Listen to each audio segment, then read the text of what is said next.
Good evening, my name is Kennedy Smith, and today I will be discussing the disease of salmonellosis. Today I will be going over the definition of salmonella and salmonellosis, the history of salmonella, the different types of salmonella that there are, some symptoms that occur, some risk factors, ways you can prevent the disease, some diagnostic techniques, the treatment of salmonella. I will then go over outbreaks that occur in America, my experiment, some relatable diseases, some statistics. I'll go over my reference list, and then I will open the floor to any questions, comments, or constructive criticism. Salmonellosis is one of the most common and widely distributed foodborne diseases worldwide. Salmonella is a bacterium that can cause gastrointestinal infection known as salmonellosis. This means just interrelation to the stomach and the intestines. It is highly associated with food poisoning. Salmonella was originally discovered by Theobald Smith in 1886. Theobald graduated and went to graduate school at Cornell University. He then went to BAI, which you can see stands for Bureau of Animal Industry. Within his first 2 years at BAI, he discovered salmonella. He originally thought that salmonella was the cause of hog cholera, which is a classic swine flu. When he was informed that hog cholera was caused by a virus, he realized that he made a new discovery. He reported his discovery to his chief, Daniel E. Salmon, who eventually took claim, resulting in the naming of salmonella.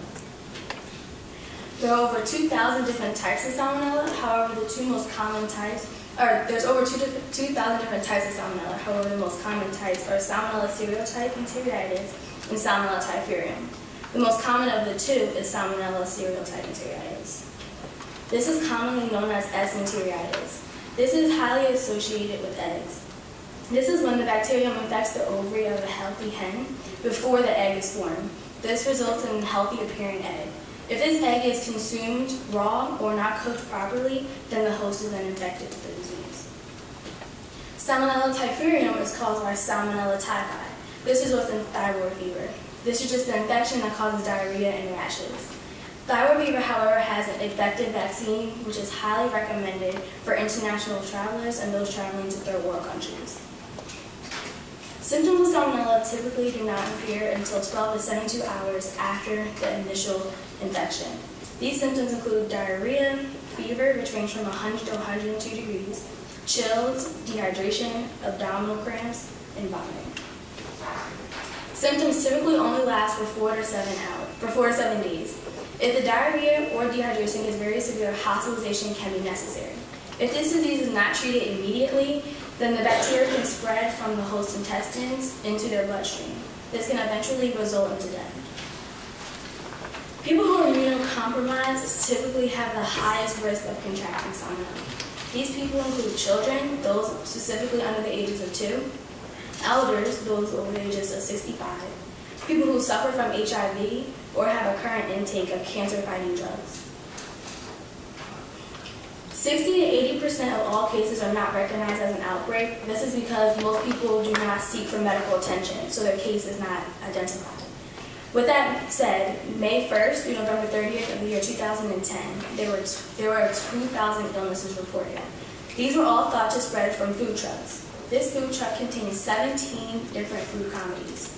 13% were beef, 12% dairy and fish, and 11% poultry. The rest were unknown.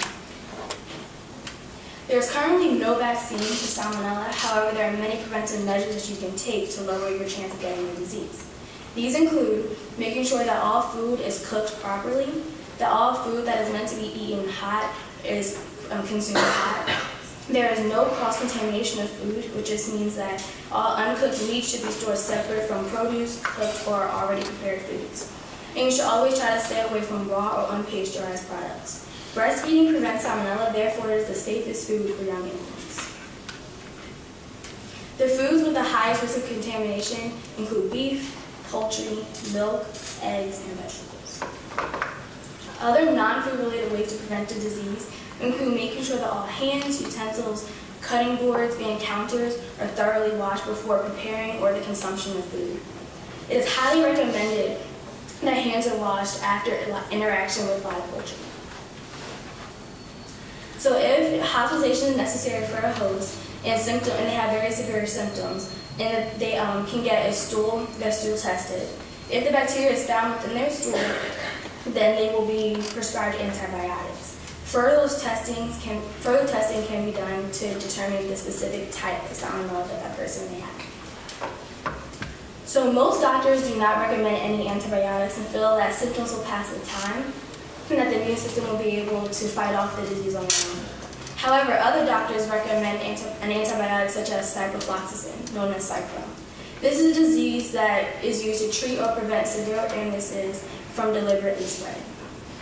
If hospitalization is needed due to dehydration, IVs that have fluids containing electrolytes can be injected into the host veins. This is known as intravenous.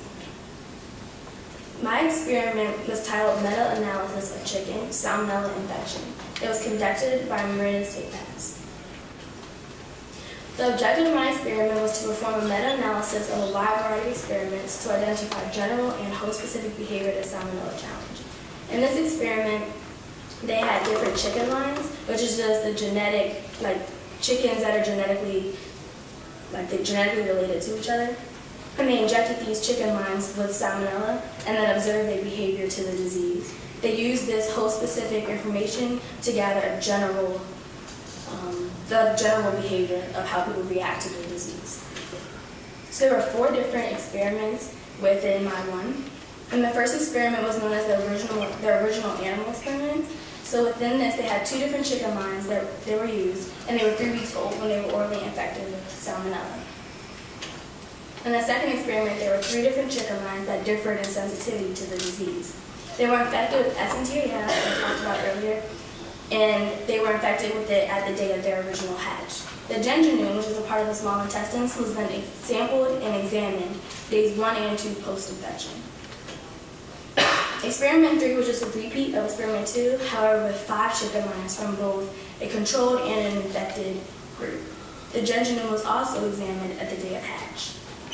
In experiment 4, there were 2 chicken lines that had differing growth rates, and they were also orally infected with disease. At day 1, the jejunum was sampled and examined. After each of my 4 experiments, DNA segments were counted, and with this information, they found that chicken lines that differ in accessibility, which is just their reaction to the disease, react differently to infection. So they just found out that not everybody or every chicken line reacts exactly the same to Salmonella. So as I mentioned earlier, most people do not seek medical attention for their case of Salmonella, so 60 to 80% of all cases are not recognized as part of an outbreak.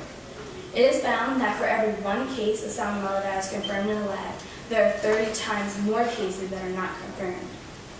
There are 1.4 million in the United States that are affected annually with Salmonella. Salmonella is highly associated with diseases such as listeriosis and E. coli. Listeriosis was caused by a bacterium known as Listeria, and the symptoms they have similar symptoms as Salmonella. However, listeriosis can cause meningitis.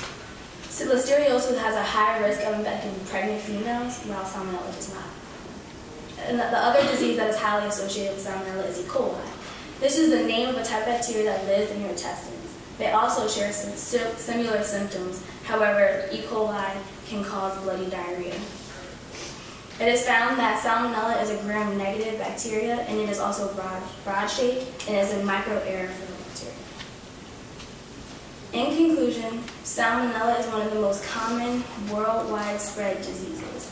There are many prevention measures you can take to lower your chance of getting the disease. Most importantly, food and hands should always be clean and cooked properly. Salmonella is not a fatal disease, and the symptoms only last for 4 to 7 days. Here's my reference list, and I will now open the floor to any questions, comments, and/or constructive criticism.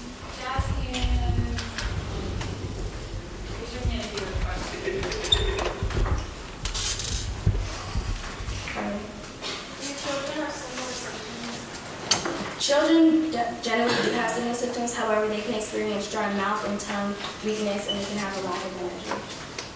Okay.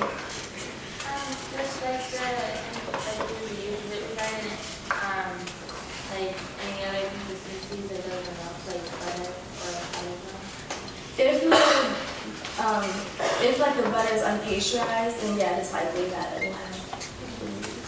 What is the most severe symptom? The most severe symptom is like dehydration and diarrhea, and if it's not treated immediately, the bacteria can spread into the blood system and then to other organs, which can eventually cause death. Is this disease contagious? No. Is there a vaccine? There's currently no vaccine for some.